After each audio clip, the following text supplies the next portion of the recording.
Good morning, friends. My name is Darren St. George, and welcome to Sal St. George's virtual road trip to the Buffalo Bill Center for the West. Today, we're heading out to Cody, Wyoming. Now, if you've been here with before, it's always a pleasure to see you. Welcome back. If this is your first time, welcome to the party. Hello. This is how we celebrate every Monday morning, celebrating entertainment's leaders, legends, and icons. Now, if you have any questions for us, please feel free to add them into the chat. We want to hear them, and I'll be happy to pass them along to Sal. Also, if you're on Facebook, we're watching over there too. So use the chat and you can send us some messages. Next morning, Sal is actually going to be out of town, and John and I are going to be looking back at Sal's lecture of the making of Some Like It Hot. So join us next Monday. This morning, we're joined by curatorial assistant Sam Hanna, as well as Kirsten Michael, the executive tours coordinator. As always, behind the scenes, we have John Higgins making sure everything runs smoothly. And now, without further ado, the man of the hour, Sal, Dad, are you there?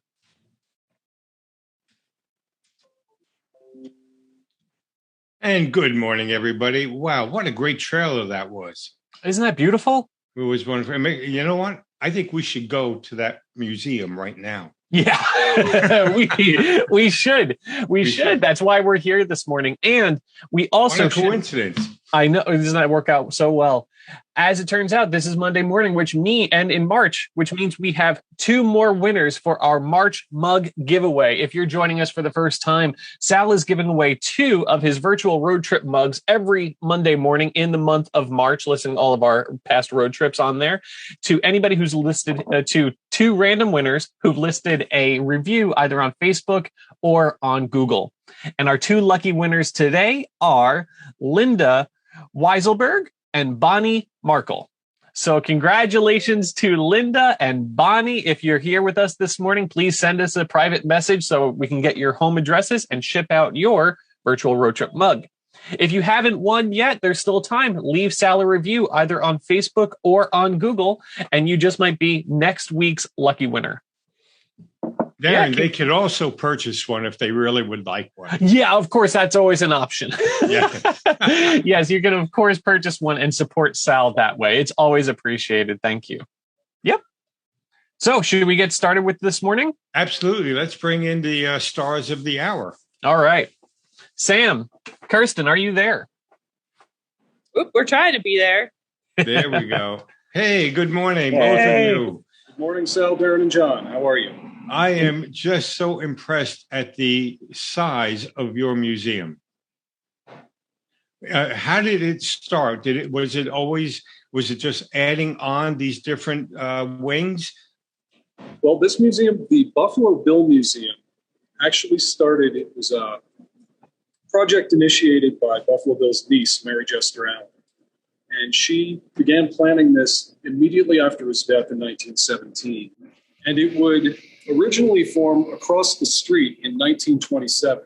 The actual first museum on these grounds would be the Whitney Western Art Museum, right over there. And then it is currently dark in there. We turn off lights to conserve our artifacts that we have, but we do have several wings, and the Whitney is our original first building. And so now the Buffalo Bill Center of the West, as you saw in the trailer, is composed of 5 different museums. You can see on the map here. We have the Buffalo Bill Museum, into which we'll be touring tonight. The Draper Natural History Museum, there. There's the entrance to the Cody Firearms Museum. And that way would be the original museum on this site, the Whitney Western Art Museum. Down this hallway here, the Plains Indian Museum. So it's about 7 acres worth of museums that we have on our campus, not including all the statues and gardens that we also have. So if you do want to visit us, make sure you take your time because there's lots of things to see. Wonderful. Okay, so we're entering the Buffalo Bill wing? Yes, we are. I think what we should really do for our guests is to separate fact from fiction and give a nice round interpretation of who Buffalo Bill actually was. Absolutely. And you mentioned icons of entertainment, legends of entertainment. There are few who would embody those terms, such as Buffalo Bill. What's really important to remember with William F. Cody is not only was he an entertainer, he actually lived all of these scenes that he would end up portraying later in his life. Cody was born in Iowa and moved to Kansas as a young child.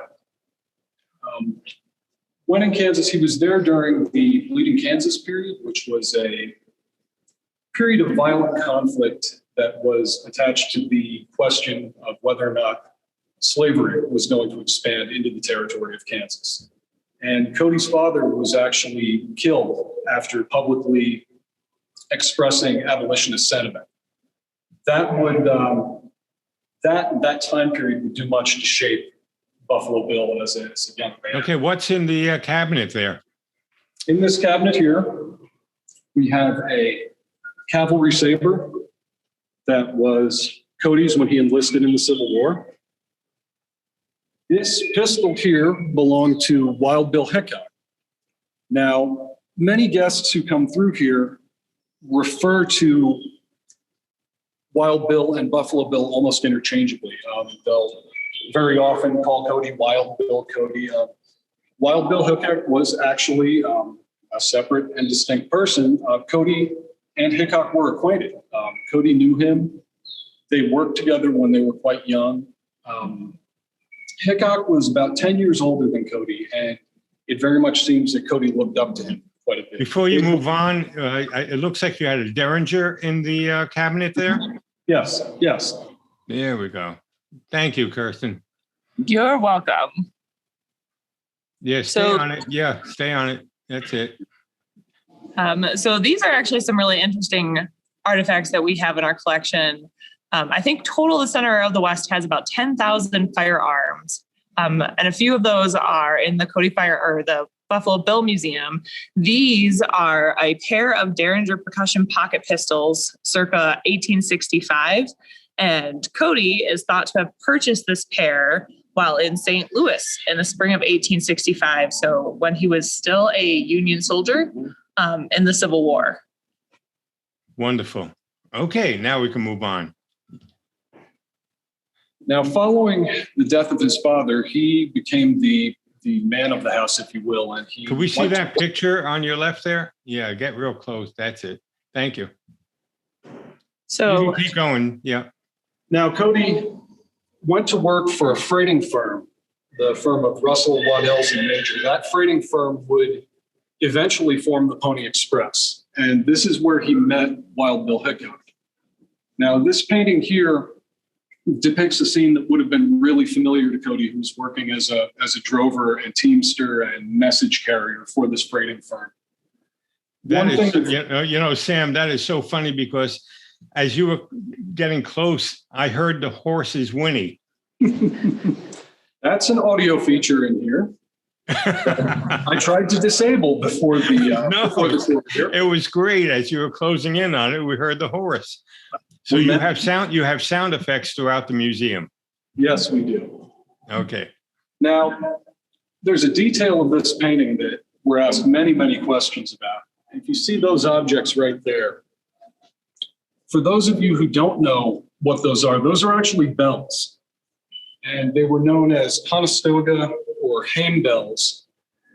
And they were used for these teams as an alert. They were actually to alert other people on the trail or on the road to the oncoming team so they could yield way. And that would have been much more useful in the heavily wooded east or the more mountainous terrain than here, where it's pretty wide open. But they were used as an alert. They actually also came to be a point of pride for the teamsters that carried them. And it became customary if you were stuck or in any other way needed assistance when you were on the trail, you would surrender your bells to the team that stopped to offer you help. And that could very well be the origin of the expression to be somewhere with bells on. meaning a direct and trouble-free and timely journey. This painting was painted by a German-born artist named Nick Eggenhofer, and his fascination with the American West very likely began in Germany. Germany at that time, the time of his childhood and before, the works of Karl May were wildly, wildly popular. And also, Buffalo Bill's Wild West would have been quite influential at that time, just before the turn of the century. So it's very likely that he gained his appreciation from the West over there. He then moved to New York City, immigrated to New York as a young man, or as a young teen, I should say, was schooled at the Cooper Union in Manhattan. And he eventually wound up with a studio in West Milford, New Jersey, where he worked as a rather successful illustrator. And he would then come to Cody, Wyoming in the 1960s. And so he was a painter, an illustrator, a sculptor. He did just about everything. Okay, very nice. Okay, we'll move along here. The remains of this rifle here helped Buffalo Bill earn his nickname. This is a model 1866 Springfield. This is what William F. Cody used when he was working as a meat hunter for the Kansas Pacific Railroad. He was hired to provide food to the workers building the railroad, and by his estimate, he likely killed over 4,000 buffalo during his 18-month span as a market hunter, or as a meat hunter, I should say, rather than a market hunter. Now, by our standards, by today's standards, that's an outrageous amount of, an outrageous number of animals. And many people come in here with the misconception that Cody was in somehow, nearly responsible for the near extinction of the bison. And that's really not the case. As large as that number may seem to us today, that was really a drop in the bucket compared to the market hunting that would ensue after the opening of the Transcontinental Railroad. And really the driver for the near extinction of the bison was Eastern industry and the markets that opened up back east for bison products by the railroad opening. And hey, Kirsten, can you show us that book that's in there? Sure. And what is that? That's The Life of Buffalo Bill. That's one of the biographies of him. Interesting to note, he also wrote an autobiography at 33 years old, which is fairly interesting, a 33-year-old presuming to write an autobiography about himself. Are these his actual pants and saddlebag and hat? Yes, they are. So these pants, you definitely won't find them in a Walmart today. And they have definitely seen some better days. Now, Cody very likely took no small part of his image from Wild Bill Hickok. The long hair, the fringed buckskin was very likely inspired by Hickok. And the saddlebag that is there, that was his also? These are part of the original collection. We're not certain if they belong to him or not, but they came to us with the original Buffalo Bill collection. The pants and the hat, however, are his. The saddlebags are representative of something he would have used. What kind of material are those pants made out of? They appear to be deerskin. Okay. Yep, buckskin pants. Now, if we want to move over here, I mentioned the Pony Express briefly before with the freighting firm William F. Cody worked for. Cody claims in his autobiography to have ridden for the Pony Express. Then again, he makes a lot of claims that can't really be backed up. The Pony Express, however, is a possibility. The timing is slightly off for his claims. One thing that is kind of less debatable than whether or not he actually rode with them is the fact that we're still immediately aware of, we still talk about the Pony Express as this, it's this enduring image of of the American West. And the truth of it is, it was only around for roughly 18 months. The opening of the transcontinental telegraph really made the Pony Express obsolete right after its inception. What Cody's influence here did was he reenacted the Pony Express and reenacted Pony Express rides for decades and decades and decades, and really drove it into American and worldwide consciousness. So he was quite aware of creating an image for himself. He was very aware of creating an image for himself. Now, this area over here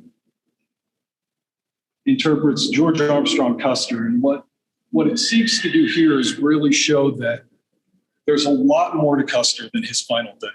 And he's a very fascinating person and worthy of study in his own right. It's another situation with William F. Cody's influence here. William F. Cody knew Custer. They were acquainted. It would be quite a stretch to call them friends, but they did work together on the plains during Cody's scouting days. And those items that we're looking at, those are Custer's? These all belong to George Custer. These here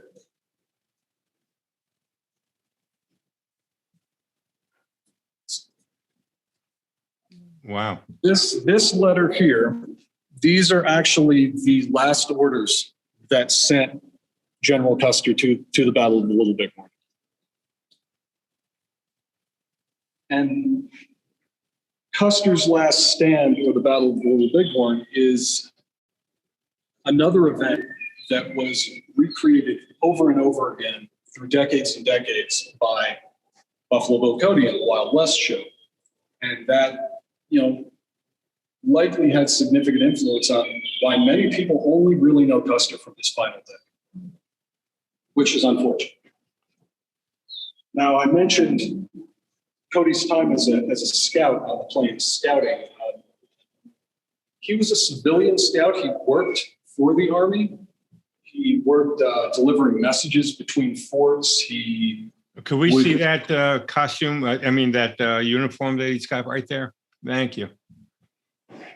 And he would guide the Army. He would guide them to water, etc. This was a time when also prominent people could engage the services of the Army to guide them on Western adventures, on hunts and the like. These jewels were given to Cody by the Grand Duke Alexis of Russia after he helped guide him on a hunt. Well, stay on it, Kirsten. Yep, stay on it a little longer. People like to see all your goodies. Yeah, these are the top one. The tallest item in this box is one of my favorite artifacts in the museum, and it is a diamond encrusted buffalo head shaped stick pin, or Cody wears it a lot on his ties, and it's matching. The two next levels are two buffalo head rings that originally were cufflinks. So imagine diamond encrusted bejeweled buffalo heads to give you a better idea, because the camera does not do it justice. And Cody's grandson actually converted those into rings. Was Buffalo Bill Cody, was he a wealthy man? At times, is the best way to put it. He did fairly well at times. He also had his business struggles, if you will, which we'll get into a little bit later. Those jewels were converted by Cody's grandson into rings, from the cufflinks. That's something you see happen with Buffalo Bill as well. Now, when we're looking at the pants and the jacket, there were department stores. How did he get these articles of clothing? Were they made specifically for him? Yes, a lot of them were made for him. We have some show jackets, one of which we'll see in the back, that he had handmade for him. So it's very intricate. Oh yes. So these are all beaded designs on the back of this buckskin coat. Unfortunately, time has not always been kind to historic artifacts, especially textiles or costumes like this. And so you can see even in the video that a lot of the pieces are missing, but it is awesome that we have this particular artifact on display. Oops. Somebody was asking how tall was Buffalo Bill? He was right around 6'1". Okay. Which in the time, the average man was like 5'7". Now here we have Cody's Congressional Medal of Honor. And he won this during his period scouting for the Army. Do you know who gave it to him? Who actually issued it? That I would have to look into. Okay. I know that it was issued, and this was highly unusual. It was issued a matter of weeks after the action for which he actually won it, and that's very, very fast. I've been in contact with the Medal of Honor Heritage Center in Tennessee and the Medal of Honor Museum in Texas. This will actually be going as a loan to Tennessee fairly shortly for an exhibit they're doing on Buffalo Bill. Now, at the time that he won this, the Medal of Honor was really the only medal, if you will, that the Army gave out. So the standards for which this was given out are obviously not the same as today. But this medal was rescinded at one point immediately after his death due to the fact that he was a civilian and he was not actually enlisted in the Army at that time. This medal was reinstated in, I believe it was 1989. They reinstated this medal. Excellent. So speaking of myth and reality, some viewers might hear that there are multiple Medal of Honors that Cody would have received, and that is actually true. There are multiple Medal of Honors that were given to William F. Cody. There is another Medal of Honor down at the museum, at the Buffalo Bill Museum and Grave in Golden, Colorado. And as near as we can discern, the medal down there is a replacement medal. What we think happened is it's fairly likely that Cody, again, being notoriously unsentimental with his objects, it's very likely that he gave that medal to relatives in Pennsylvania. And so that's a replacement medal. This one we believe is the original. Okay, let's see the pictures behind you. There's two portraits. That's a young William F. Cody. Oh, he was a handsome young man. And this is his wife, Louisa, who he met at the very end of the Civil War in St. Louis. How long were they married? They, interesting question. They had a very tumultuous marriage, to say the least, but they were married in 1865 and remained so until his death in 1917. Okay, and what's inside those cubes?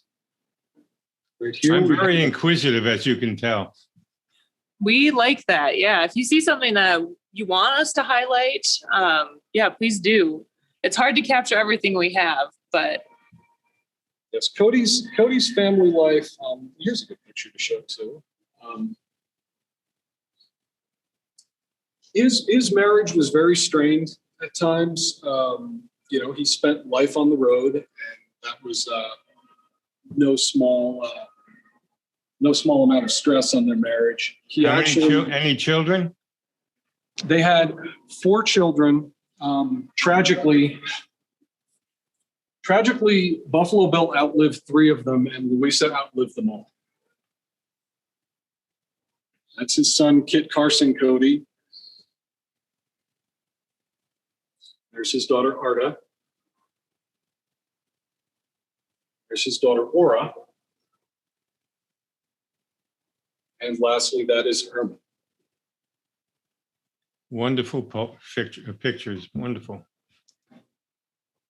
So Cody was not just a plainsman in the West. He was a family man, arguably, like Sam said.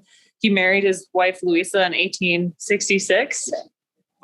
well, 1865, 66, Yes. what have you. Sam's the expert, so I'm going with 65.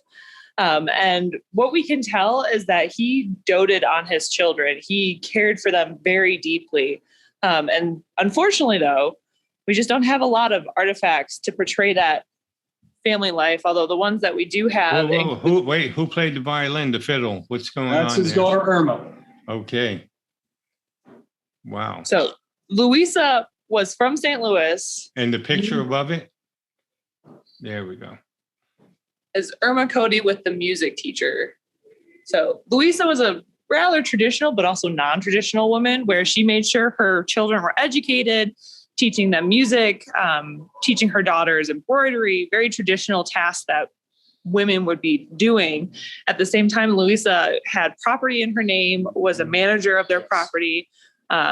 Like Sam said, Buffalo Bill was out and about. He was a plainsman. He was gone for summer months. He toured with his show. And so Louisa had to really take care of and raise family members. And so you can imagine the family sitting around the piano and the organ and listening to music from the two children. Mm-hmm. And Cody tried, he made an attempt at, I guess you could call it domestic life. He tried managing an inn for a while. He tried to actually found a town. He tried to found the town of Rome, Kansas, which did not work out. But he made an attempt, and that really, it never took. That never really stayed. Imagine a person that just has ants in their pants. Yes. He wanted to be moving. He wanted to be doing things. And you can imagine that would strain a relationship. Okay. And what are we looking at here, Sam? These are dime novel covers. Now, I mentioned Cody's time scouting with the Army. That was really the beginning of his regional fame. We can say he was rubbing elbows with high-ranking military personnel. He was rubbing elbows with royalty. And I look at that as almost the beginning of his performance career as well. His time on the plains guiding hunts, you could almost look at it the same way you would see an outfitter nowadays providing their clients this genuine Western experience where they'd come out and they would sleep in wall tents and eat out of Dutch ovens and things like that. So these books were supposedly written about the exploits of Buffalo Bill. Yes, supposedly is a great way to put it. A writer named Ned Buntline happened to meet Buffalo Bill Cody at a fort in Kansas. He was looking for a subject about whom to write, and no better person than Cody. And so he began churning out these dime novels, copy after copy after copy, and with each one more outrageous than the last. Cody may have been one to tell some tall tales, but these guys put him to shame. You had writers like Ned Buntline, Prentice Abraham, and this is where Cody's fame really started to take off nationally and both internationally. These were very, very popular items. And we have in the collection here a really touching letter, actually, of a young man telling of his childhood in Italy. And he would ride his bicycle to the store every week with the change that he had saved up to buy his beloved Buffalo Bill dime novel. And when his family immigrated here to the States and he could only bring, a very few items with him, he brought his dime novel collection with him. It was that treasured to him, and they're here in the museum now. Okay. As we go to the next exhibit, would you explain what happened to the children that he lost?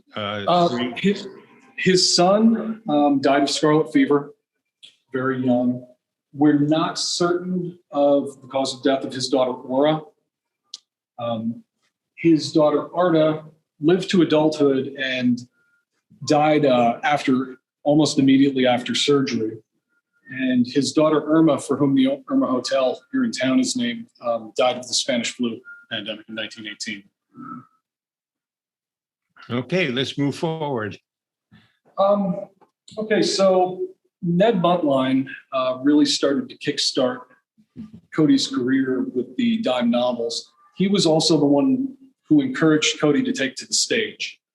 And here we see a reproduction of a stage poster for the Buffalo Bill combination.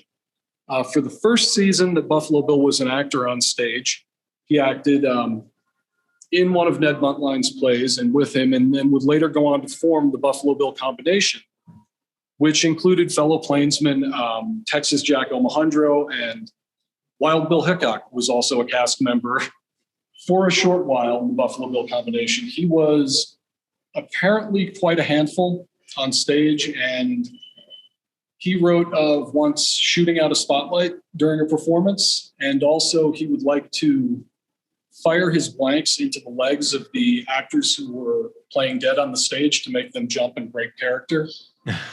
He didn't last very long on stage, but Cody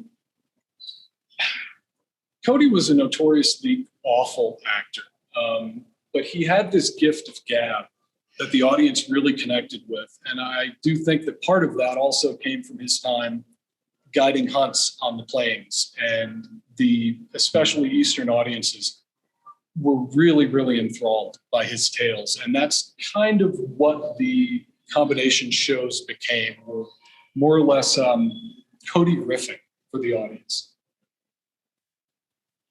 Now, here's a work that, the matter that this depicts may be disturbing to some, but this really illustrates some very interesting blurred lines between performance and reality for Buffalo Bill Cody. This painting is entitled "The First Scalp for Custer." And what it depicts is the aftermath of a skirmish where Cody actually killed a man named Yellowhair and scalped him and held the scalp aloft, declaring "First Scalp for Custer." This engagement took place just a few weeks after the Battle of Whitley. And Cody was back east during his stage performance tours when he got word of the Battle of Little Bighorn at Greasy Grass. He headed back west to go out on this mission. And the legend of this, as the tale goes, he was not dressed like that during the actual skirmish. As the story goes, his trunk or his luggage happened to be lost, and he went into battle wearing his stage costume. And the stage costume, if you see the photographs of it, it's velvet pants with white piping. It just screams Three Amigos to me when you see that. And that's how he went into battle. And this is an ongoing theme with the Wild West show. He would go on to reenact this first scalp for Custer scene over and over throughout the run of the Wild West show. And here's a person who actually, took part in the event that is then being recreated for decades and decades. What's in that cabinet, Kirsten? So these are artifacts that are related to what this painting is depicting. What's really interesting about this scuffle, the painting makes it seem like it was this huge battle. And in reality, it was only a dozen or so people originally. There were several hundred cavalry and several hundred Native Americans nearby. Cody was part of advanced guard, and they came upon a small group of people with whom they skirmished. And so some of the artifacts in this case include the Native American who Buffalo Bill scuffled with and then won over is named Yellowhair. And this is the firearm that Yellowhair was carrying when Buffalo Bill won their scuffle. And so Buffalo Bill actually would end up sending a wonderful care package to his wife, Louisa, who was back on the East Coast, which included this firearm and a bridle and a few other accoutrements from this battle. And so this is the firearm that would have come off of that scuffle.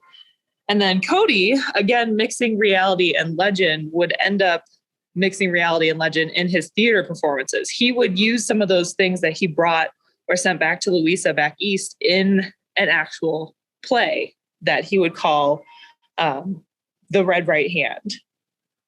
So which is what this is the playbill for. So we're at the beginning of his theatrical career at this point? This was a few years into it at this point. And his theatrical career and his his career in the arena with the Wild West show did overlap for several years. Okay. And it's really hard to imagine how busy he would have been. Before we continue, I would just like to launch. We have a poll here, and I'm curious because it came up in the chat. A lot of our guests want to come and visit the museum when we're all allowed again. Great. So we have a poll asking, which other wing would you like to see of the museum? The Whitney Western Art Museum, the Plains Indian Museum, the Cody Firearms Museum, or the Draper Natural History Museum? Of course, they're all in the same place. We could see them all, but maybe if we were there in person, or maybe we do another virtual road trip to one of them. That might be the question, actually. Where would you like us to come back to visit? Yeah, that's certainly possible. And if you're on Facebook, I'm sorry, I know you can't see the poll question, but you can just let us know if you're interested in the Whitney Western Art Museum, the Plains Indian Museum, the Cody Firearms Museum, or the Draper Natural History Museum. And it looks like we have a consensus, or it seems pretty much a tie between two of them. Last place is going to the Cody Firearms. Second to last is the Draper Natural History Museum. But the two that they just keep swapping for first, it looks like the Whitney Western Art Museum and the Plains Indian Museum. We're going to have to come take a look. Yes. Yeah, this is great. Sounds like a good plan. So Sam went, he is turning off some music that we have, as you could hear by the horse sounds that we were giving you guys earlier. We have a lot of music and sound effects to really bring the West inside. Okay. It's hard to capture. What is behind you? There's a wagon behind you? Yeah. So we are kind of wandering around one of the middle areas of this museum as Sam does the music. So what is in front of me, as I do all the things wrong with technology. So this is actually a wagon from the TE Ranch. Sam is planning to go into more details of it, but wagons, vehicles, transportation is a really important part of Buffalo Bill's show. This wasn't just a company of a few people. This was hundreds of people, a whole herd of buffalo, a whole herd of elk that he would bring around the country and then the world. So we have several wagons and several vehicles that are actually in our collection. This is just one of them. And then the one behind me, and here's Sam. Sam will talk about a little later because this is a really unique artifact that has a history of actual being a stagecoach and then also being a prop for the Buffalo Bill Wild West show. Kirsten, where would they perform these programs? But you're talking about hundreds and hundreds of entertainers and Buffalo, and where would they present the program? The venues differed, and the way that they presented the show differed throughout the years. Early on in the span of their performances, they would set up in one location and perform for an entire season. This right here diorama represents the 1894 season, the showgrounds and the camp for the 1894 season in Ambrose Park, Brooklyn. Did you say Brooklyn? Absolutely. This would have been where, roughly in the area of Sunset Park today, this would have been between 32nd and 37th, just north or west, if you would, of the Gowanus. And this was actually painstakingly put together by a team out of Ball State University in Indiana. And Kirsten, can you get closer to the exhibit there? Yeah, so I really love this diorama just because it goes to show that it wasn't just a grandstand that Buffalo Bill and his people put up. It was pretty much an entire town. It was small town, right? Yeah. And so they would have Native American camps where it was not a lot of separation between the public areas and staff only areas. You could buy your ticket at the front gate and then wander through the showgrounds, which included the Lakota camp, the cowboy tents. You could go by the stables. It was this really immersive experience that I think Buffalo Bill, that was one of his driving factors, was to create a educational exhibition of cowboys, of Native Americans, of cultures, of the things that they would do. And then, of course, the the little bit of flair where he would put on shows in the big arena. And he would embellish the stories naturally. Right. And there's something, though, that Cody was very insistent on throughout the run of the Wild West show. I'm referring to it as a Wild West show, but he was insistent that it was not a show.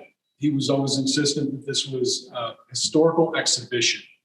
And that was something that you would never see the word show in printed promotional material and things like that. Okay, now who is going to explain the relationship between Annie Oakley and Buffalo Bill? Well, we're going to get to Annie Oakley. Annie Oakley, well, we can skip ahead to that. Nate Salisbury, Cody's longtime manager, or the longtime vice president of the show, and he was really the managerial force behind the early span of the show. He described the day they hired Annie Oakley as the best day's work they ever did. Annie Oakley was an exhibition shooter before coming to the show.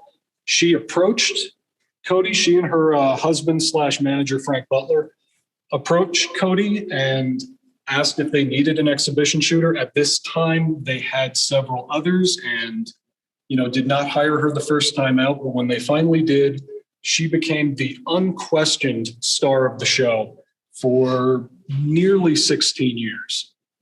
And here you see her riding suit, rifle of hers, pistol of hers, a trunk. What kind of material is that riding suit?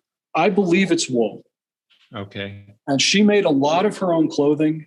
She was very, very proper, very, very reserved. She was very ladylike, as opposed to what we've seen in motion picture depictions of her. Very, very much so. This is not the Annie of Annie Get Your Gun by any stretch of the imagination. Exactly. And would you explain what she would do during her shooting exhibition? I know that she had glass balls that they would throw in the air. She would shoot at glass balls. There we go. Right. And these glass balls, if we think about, and that was a very, very popular part of the show as well, was when Buffalo Bill would ride on horseback and someone would ride in front of him with a basket of glass balls and they would throw them up over their shoulder and he would shoot them at speed. And if you think of that by today's safety standards, that's pretty terrifying, shooting someone back more or less.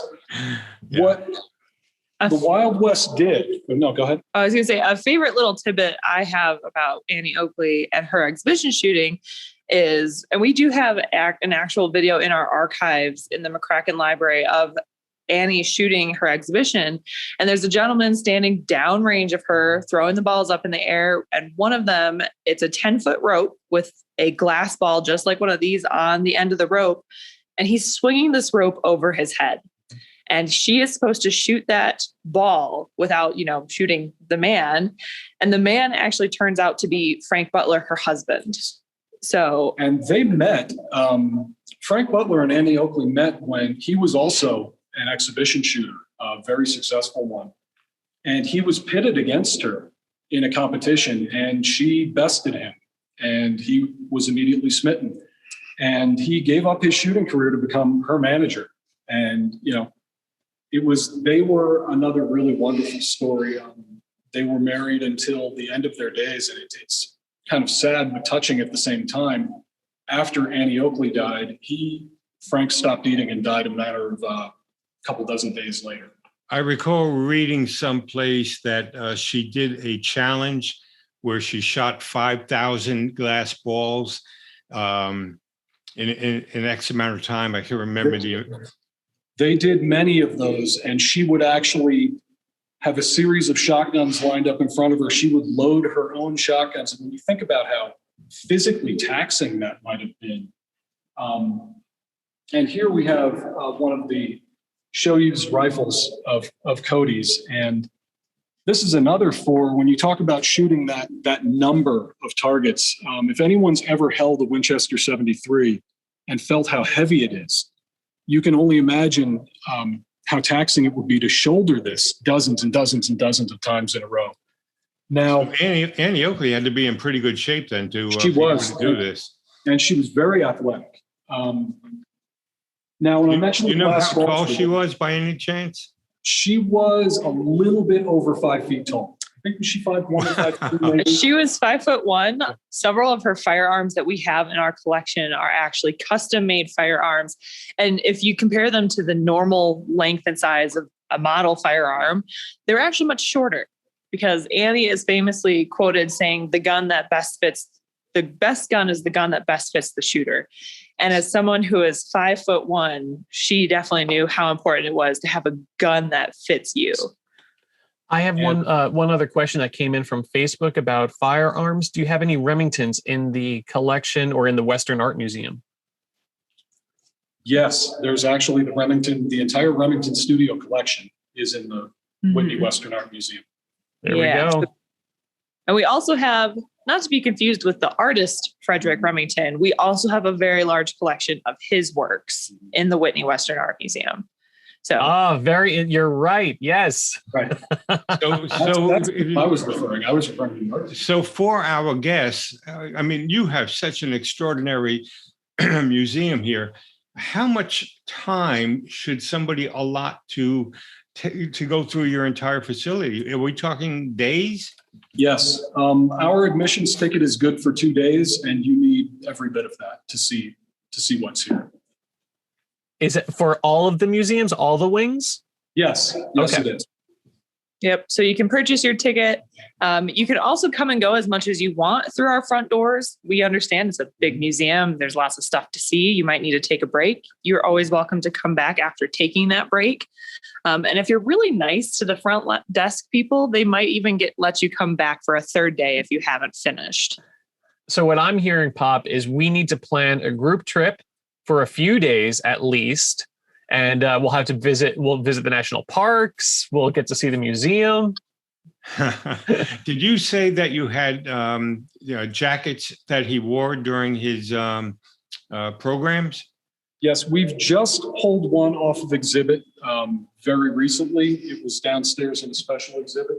We have 2 beaded buckskin coats. One of them is marvelous on the shoulders. In the back, it has both the American and the Cuban flags, and it was made during the period of the Spanish-American War. And we have 2 embroidered buckskin coats that were also used in performances by Cody. Now here we have an exhibit in progress. The objects have been installed. The labeling has not yet.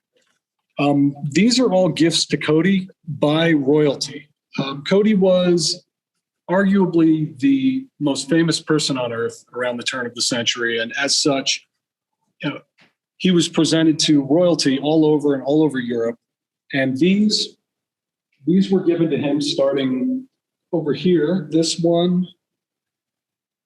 There's shiny gold baubles, so it's hard to get a real good not look. Really showing that.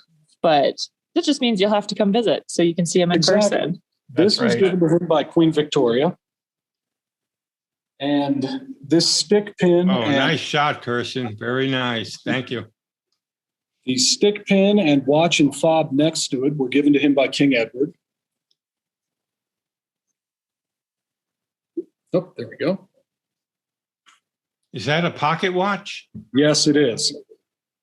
With a lovely... You can see the bison hunting scene. Mm-hmm. This ring was given to him by the Prince Regent of Bavaria. And this pocket watch, I'm saying that with quotes, was given to him by King Victor Emmanuel of Italy. Now, I say that with quotes because we have newspaper accounts in 1906 of the King of Italy giving Cody a cigarette case that was adorned with his, royal monogram in diamonds. And Cody actually joked that he may have to take up cigarette smoking at this point because he received this wonderful gift. So besides touring the United States with his entertainment program, his educational program, he also went to Europe. Yes, he did. Yes, he did. Let's make our way over there. I'll talk about the watches we do. In 1906, he received a cigarette case from the King of Italy. But by 1907, he was referring to this marvelous pocket watch that was presented to him by the King of Italy, and according to Cody, was given to him off of the king's own farm. In examination of that watch, it appears to be a very pedestrian, I believe American-made, middle-of-the-road sort of watch. I highly doubt that the King of Italy was carrying something like that. I think it's more likely an example of Cody's frontier practicality, in that he very likely removed the insignia from the cigarette case and put it on something that he would have gotten some use from. These maps show where Buffalo Bill's Wild West performed. If you can see the little pins in all of the locations here. All those dots are red pins if you're here in person, but they signal locations that Buffalo Bill would have performed at. So they would pack everything up, move to the next location, reset everything. If a person went to see one of their programs, how much time would they be expected to stay? Was it an all-day event? Because it looked like you had all kinds of exhibitions besides the program. It was an all-day event. Actually, most seasons, they would perform a parade in the morning before the shows, and they would perform 2 shows. And what did they charge for the average person to come and see it? It ranged from a quarter to 50 cents to $1, depending. Cody was also one who was very free about giving out free tickets. And in most of their venues, he would offer free admission to any orphans groups in the area. In Chicago, he did that. In New York, he did that. Was he a precursor to Walt Disney and have merchandise and memorabilia to sell? He did, to a degree. That's a question we get all the time. And I think the amount of material out there that people believe is connected to the show stems from just how famous he was. And are we losing battery? No, we're fine. You know, with him being the most famous person on earth, his name became very marketable. And we find Buffalo Bill and Buffalo Bill's Wild West, and specifically Buffalo Bill's Wild West show, stamped or painted on so many objects. The things that the show produced or that they traveled with, they would sell as souvenirs, were a lot of printed objects. You'd find obviously copies of various books, programs, pennants, occasionally pinback buttons, things like that. But we have very, very detailed show information that really breaks down people's jobs down to, you know, this particular person served coffee to table 6 in the mess tent. I've yet to come upon anything that says concession sales, souvenir sales, things like that. So I think really they were having printed material produced along with their promotional posters and things like that, and that they would sell. Here you see Cody reached into what would be today Eastern Europe. He was extremely popular overseas. And to really put the Wild West show's travels in perspective, Buffalo Bill's Wild West toured for roughly 30 years. To put that in perspective, if we look at the Grateful Dead today, or almost today, they were commonly known as one of the most prolific touring rock acts of our time. And in their roughly 30 years, they performed, I believe, about 2,300 times. In Cody's roughly 30 years, they performed at almost 3,000 venues. And like I just mentioned, most of those seasons, they had 2 shows per day. So that really puts the numbers in perspective. And they were doing this during a time when the only options for travel were rail, ship, and wagons and animals.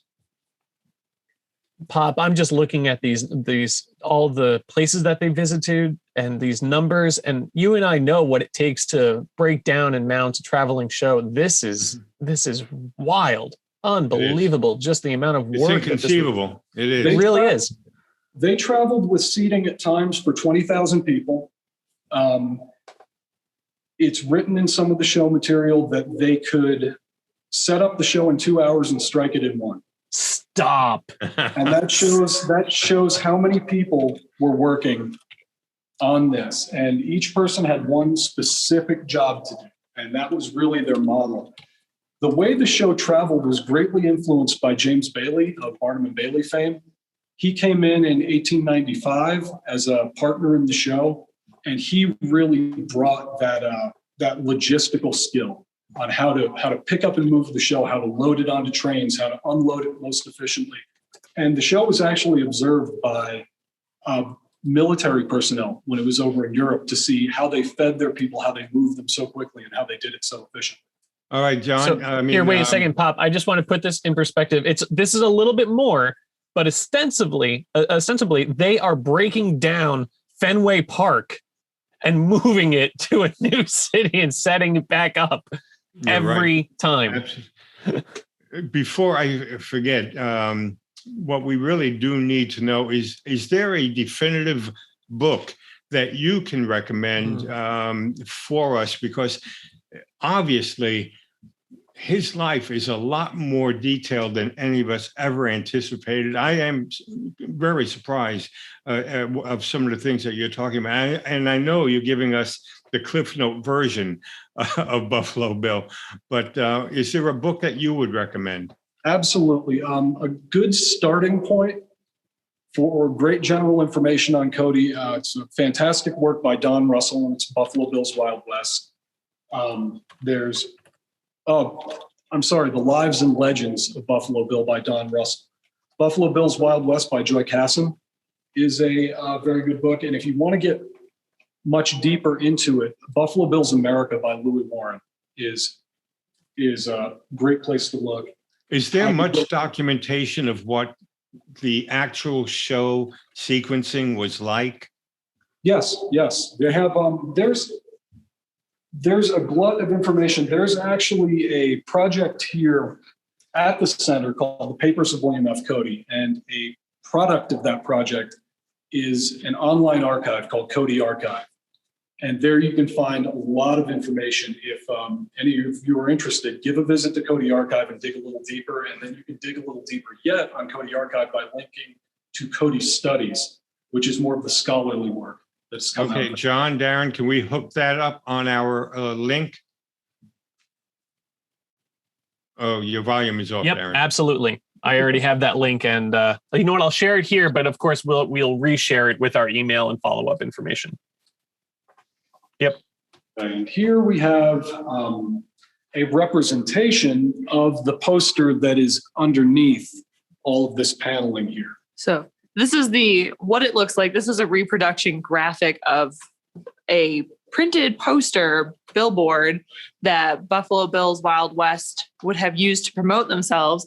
And you see the big, I can't even get far enough back to really give you an idea, but this whole black space is custom made collections, storage protection for what is really a billboard. Yes. And this, we keep this covered as much as we possibly can. We will uncover this during the season when the center is open to the public. This is to protect it from light damage. Light degrades objects, especially works on paper. And this is, a massive and absolutely priceless object. I mean, we care for all of our objects the same, but this, unlike most of the other posters, we can't just take this one down and rotate it into a vault to allow it to rest and get out of the light.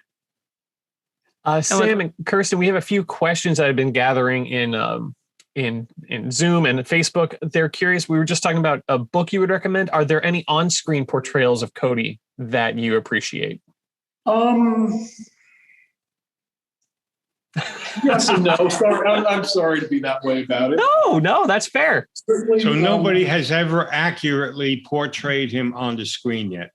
The earlier portrayals are as dramatic as he would have liked them to be. The Paul Newman portrayal with its, revisionist bent is not, that's not a proper portrayal of Cody either. That's kind of the Annie Oakley, Annie Get Your Gun version too. As far as on-screen portrayals, I can't say there are any I'm an enormous fan of.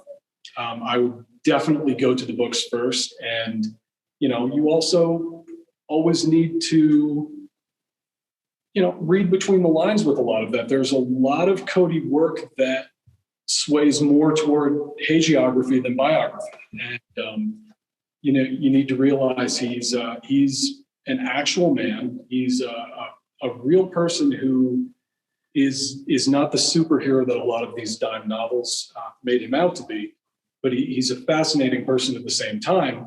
His legend is such that there's a lot of information out there and a lot of myth out there as well. I think one thing's for sure, a lot of movies that are available to modern audiences capture parts of Cody. Yes. Definitely not the whole thing and the whole truth. But one thing I think is for sure is that Cody would love the fact that he is the most talked about, the most published about character. His legend far reached beyond what probably he could even have hoped for. He would positively relish that we're here talking about this right now. Mm-hmm. How many floors is the museum? 2. It's we have all of the museums on the upper floor, which I pointed out before, and below us is the Mccracken Research Library that actually began over in the log cabin with the original Buffalo Bill Museum in 1957. It began as a collection and reading room over there, and it moved to this site in 1980. And if I say that the center itself requires 2 days, give or take, to enjoy it, you could spend easily that long, if not more, in the reading room at the research library. Do you know how many people, how many horses and animals toured with the show? Hundreds. At times, he would have been touring with upwards of 600 people, hundreds of animals as well. And that's part of why the Brooklyn season that we showed you over there was, it was a tough season financially for Cody. The expenses were pretty outrageous. They were running at about $4,000 a day expenses right then. And no small part of that is due to the fact that the lighting for that season was done by Thomas Edison's company. And at the time, that was the largest portable lighting rig in existence. And Cody was always one to think big. And that's, the expenses there really outweighed what they were bringing in. After that season stand in Brooklyn, they really transitioned to a more circus-like business model. And this is with the influence of James Bailey, where they'd no longer spend one season in an entire season in one location. They would do their 2 shows per day. They'd spend 1 or 2 days in a location and then move to the next city. And then one night stand, move to the next city, and so on. Wow. Well, at 25 cents a pop, that's not easy to make up $4,000 a day. That's wild. You mentioned lighting. There was also a question up here about sound. Yeah, it's really interesting, actually. We have a case back there with the cornet that belonged to Cody's longtime band leader. And this was before a time of amplification being widely used, really. And the bands there were brass bands with drums, things that would carry for sound. But there's also one of Cody's orators, the man who would stand up on an elevated platform and announce each act of the show. After his death, they performed a post-mortem on him to examine his vocal cords and see how they compared to other people's, because he was literally projecting to an arena of 20,000 people. And it's kind of unfathomable for me to think that this was done the way it was, but it was. That's remarkable. Sam, Kirsten, we're running out of time. Do you have one last thing that you really want to show us, something that's really specific for you? Let's take a quick walk. We'll talk about the basin. It's a story that's really fitting for Cody. Because obviously we could spend another day with you right here. Absolutely. Cody coming to this area, and this story is just so him.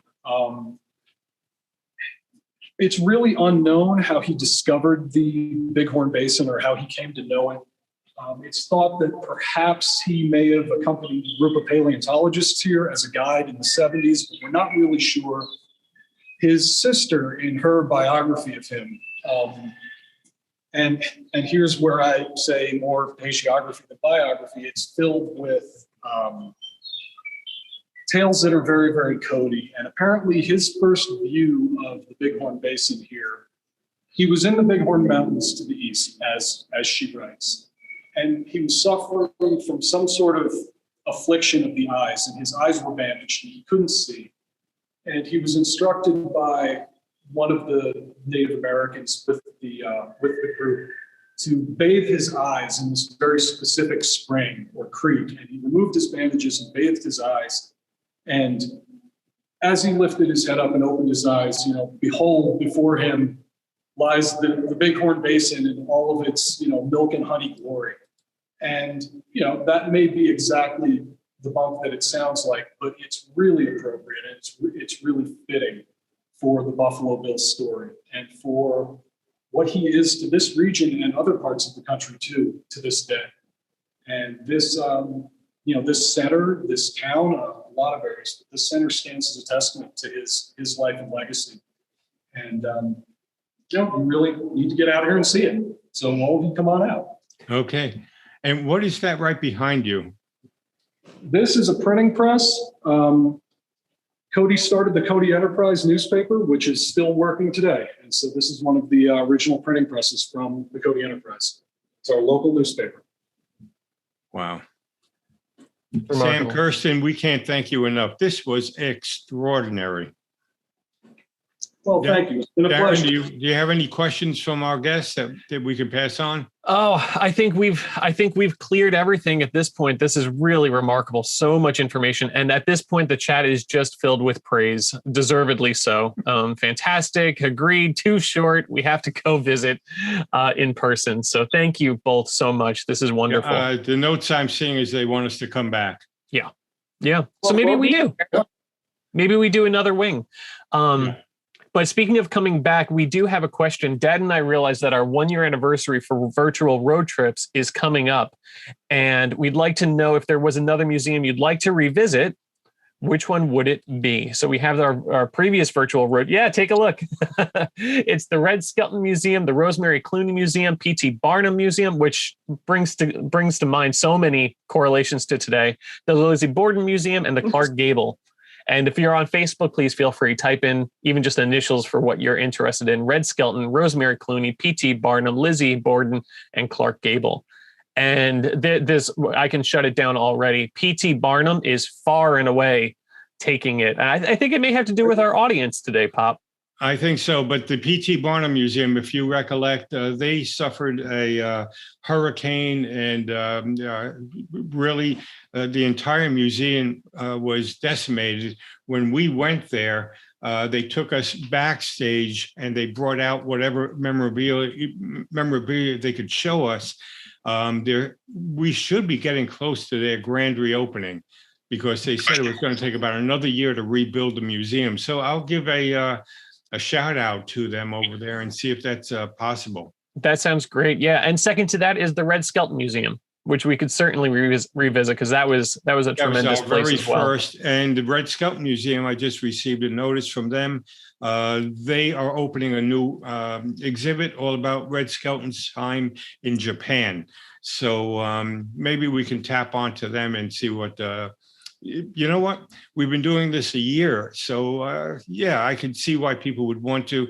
The people that are just joining us now, they've not seen all those old ones. So it would be great to revisit. And then we'll come back here for another wing. Yeah, and definitely we have to come back to the center of the West. This is an incredible achievement. How long have you two been working there? So I'm technically going on a year working here, but I actually came out 4 years ago as an intern in the Cody Firearms Museum. So give or take a few times. I've been here since 2017, or at least been coming back since 2017. Okay. But officially in my position, about a year. And Sam? I've been here about 7 years. I started out as an editorial researcher on the Papers of William F. Cody project. So really, for my first few years here, I was, neck deep in writings by, about, and of William F. Cody. And now I get the pleasure of actually working with the collections here in St. Very well done. And thank everybody. I know the powers that be. This went down a line of people to get approval. And thank all of them for allowing us to visit with you today. It's really been an extraordinary achievement. Thank you all. Thank you. We have some notes from today, things we've been talking about. Further reading, if you're interested, you can pick up The Lives and Legends of Buffalo Bill. That's over on Amazon, as well as Buffalo Bill's America. Those are the two books that Sam mentioned earlier. You can visit centerofthewest.org. Take a look. There's so much information, even on the website. And we can plan our trip. Yes, we will be. You can please stop over at their shop, pick up a few some memorabilia. We have all sorts of prints, books, jewelry, and gifts from their collections. And this is the William F. Cody archive that Sam mentioned. Really fascinating, a great way to show your support right here at the top. Support the archive, and we encourage you to please do so. That will keep you busy, that archive right there. Oh, yeah, definitely. Of course, Sal is on Facebook. Follow us on Facebook. Thank you to those who are watching right now. And Sal, Dad, you've taken up Twitter. You're doing a great job with this. Each week, we have more and more followers joining. And you can see here, we have Bob Hope and Jack Benny and Lucy on the side here. That's your most recent post from a few hours ago. You can sign up for all of Sal's programs at salstgeorge.com. Next week, we are talking about the making of Some Like It Hot. That's going to be John and myself revisiting Sal's lecture of Some Like It Hot. Our next virtual road trip is to the Ginger Rogers Museum. That's in April. And then May, we're heading over to the Donna Reed Museum. Later next month, we have the Jerry Lewis story, Martin and Lewis years, Mel Brooks, the early years, the I Love Lucy story, the Buster Keaton story, and this I'm very excited for. What is nostalgia and why do we love it? This is a new one that just got added to the website, right, Pop?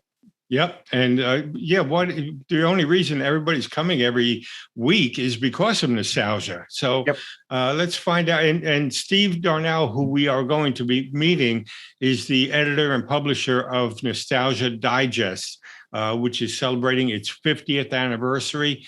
So you can't get a better representation of what nostalgia is than going to the man that's been talking about it for the last 50 years. Absolutely. We have a few more programs if you're interested. My Life in the Theme Park World. That's with Doug Minard. Also, we've added another member of Doug's team, Dave Forrest. Dave Forrest will be with us, and he also has an extensive lifetime in the theme park world, and he'll talk about that. We have the Three Stooges stories, and we're joined with Classic Couple Academy, a few experts about the Three Stooges. And then Raiders of the Lost Ark is the last program we have listed currently, and that's with our old-time friend Dan Bubeo to talk about the 40th anniversary. That I can't wait. I know it's so far away. It's the last one on the calendar thus far. I hate to say it, though. I was at the movie house when they opened 40 years ago. So, and I'm sure many of our guests also were there to see Raiders on the big screen when it opened. And if you'd like to see this lecture and all of Sal's virtual road trips, you can visit him at Sal St. George on YouTube and rewatch all of these virtual road trips. They're phenomenal. And we look forward to seeing you again next week. Thank you all, everybody, for coming out this morning. What a great visit this was to the museum. What a great museum. Thank you, everybody. We'll see you again soon. Great job, Pop. Bye-bye, everyone. Have a great day. Bye-bye, Darren. And bye-bye, John.